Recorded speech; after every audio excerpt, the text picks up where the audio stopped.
Bismillahirrahmanirrahim. Assalamualaikum warahmatullahi wabarakatuh.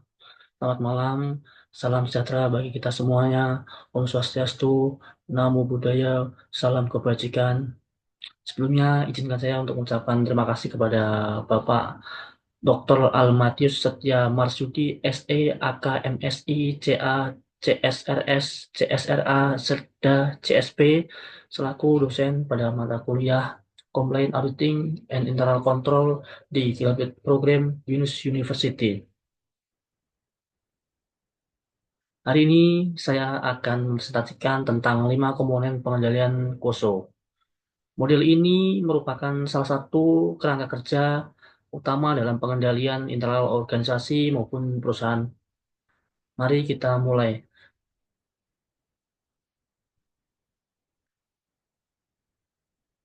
Untuk yang pertama, mungkin saya akan coba bicara terkait dengan pendahuluan atau latar belakang.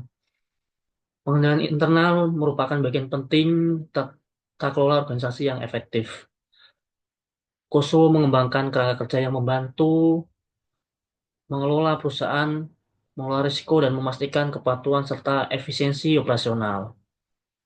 KOSO atau Committee of Sponsoring Organization of the Third Way Commission mengembangkan 5 model pengendalian internal yang terdiri dari 5 komponen utama. Kita coba bahas di set berikutnya. KOSO menetapkan 5 komponen utama pengendalian internal. Setiap komponen memiliki peran penting dalam memastikan bahwa organisasi dapat mencapai tujuannya secara efektif dan efisien. Berikut merupakan 5 komponen dari KOSO. Yang pertama itu lingkungan pengendalian, yang kedua penilaian risiko, yang ketiga aktivitas pengendalian, yang keempat informasi dan komunikasi, yang kelima pemantauan. Dari kelima komponen ini, Bapak Ibu nanti akan coba kita uraikan satu persatu komponen ke dalam masing-masing slide. Untuk yang pertama ini merupakan lingkungan pengendalian. Lingkungan pengendalian merupakan lingkungan yang mencerminkan budaya dan etika dalam organisasi serta bagaimana manajemen menilai pengendalian yang baik kepada seluruh karyawan. Ini merupakan fondasi sistem pengendalian internal bagi organisasi maupun perusahaan yang mencakup seperti budaya, integritas maupun nilai-nilai etika yang terkandung dalam sebuah organisasi maupun perusahaan. Dan juga melibatkan pemimpinan dan manajemen struktur organisasi. Untuk komponen yang kedua yaitu penilaian risiko. Organisasi harus dapat menilai risiko yang ada. Ini mencakup proses mengidentifikasi dan menganalisis risiko serta menentukan langkah-langkah mitigasi untuk mengurangi dampaknya.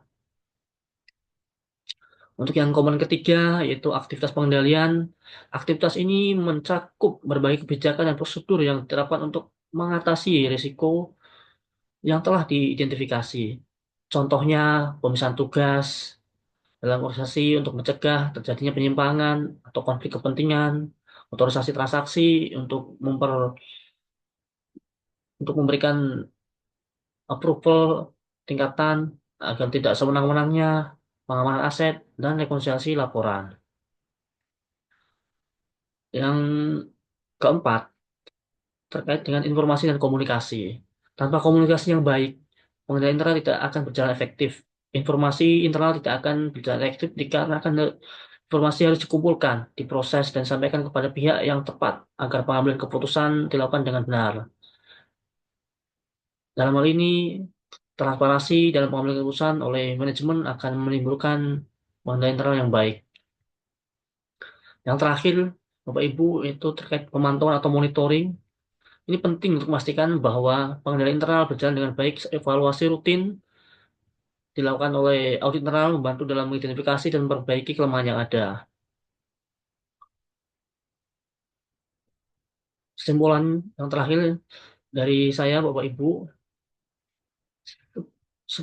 pengendalian internal berbasis KOSO sangat penting untuk membantu organisasi mencapai tujuan dan mengelola risiko. 5 komponen ini harus diterapkan secara menyeluruh agar sistem pengendalian internal dapat berjalan optimal.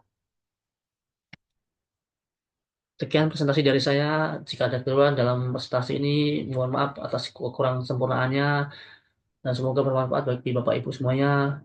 Terima kasih. Wassalamualaikum warahmatullahi wabarakatuh. Selamat malam.